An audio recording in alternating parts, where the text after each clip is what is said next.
Head over to the cake shop Facebook page, print off the Eeyore template, and then you're going to cut them out and place them on top of the cake. You want to keep it in the order that it is in the template, just so everything fits just right. Once you've cut out the shapes, place them on your cake board, and you're going to carve around the edge, rounding it off, and then cut down the front of the top layer so the head can rest on it on about 45-degree angle. Using a little piece of cake to prop up the head at the front, this just helps with the support of the head. Go around the edge of the bottom and taper it in slightly for the fondant to fold up underneath. Continue on and give that a crumb coat all over, then you're going to start tapering the head off. Now, the piece that you cut off the body, you're going to keep that and place that on the front of his nose. This just helps round out his face a little bit.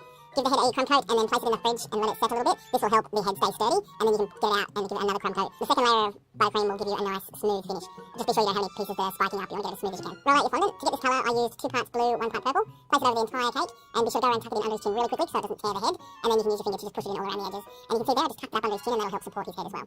Remove all the excess. Use your finger to tuck it all under the edge, making sure it's neat all the way around. You will get a few little creases at the side, but they are hidden by the legs and the arms. Roll out some flesh coloured fondant, and then cut the shape of his nose and his cheeks, making sure you've got it the right size to fit around the edges. Apply that with some water and push it down, smooth it out, and then cut off the excess at the bottom. Use the back of your paintbrush to smooth any harsh edges. Using a blunt object, go around and put in the crease marks for his seam. Now for his arms and legs, I rolled out a sausage that was fatter in the middle and then cut it in half, and then applied some light purple to the underside.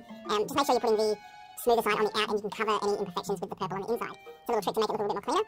Flatten out the edges that are going to stick next to his body, and then push them on, making sure you adhere them with some water. And it's the same process for his arms, but I did make his arms a little bit smaller than the legs at the back. It just helped with the body proportion and make it look cuter.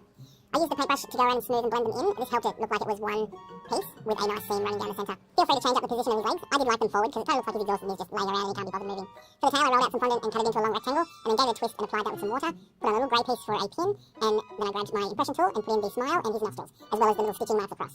For his hair, I used a strip of licorice, and also for the tail piece, if you just cut it out into little jags and then measure it where you need it. I was going to do the hair in one piece, but then I decided to do it in 2, and it just helped with the positioning of it. For his little bow on the tail, I found it easier to make a small rectangle and then using a sculpting tool to make the indentations, because I struggled with it and I made 3 or 4 bows and it was just so difficult. But that was the easiest way I found. For his ears, you're going to cut out a long lemon shape, and then flip it over, stick some pink to the underside because it'll have imperfections on it, and then when you lift that up, put some water on to adhere the pink.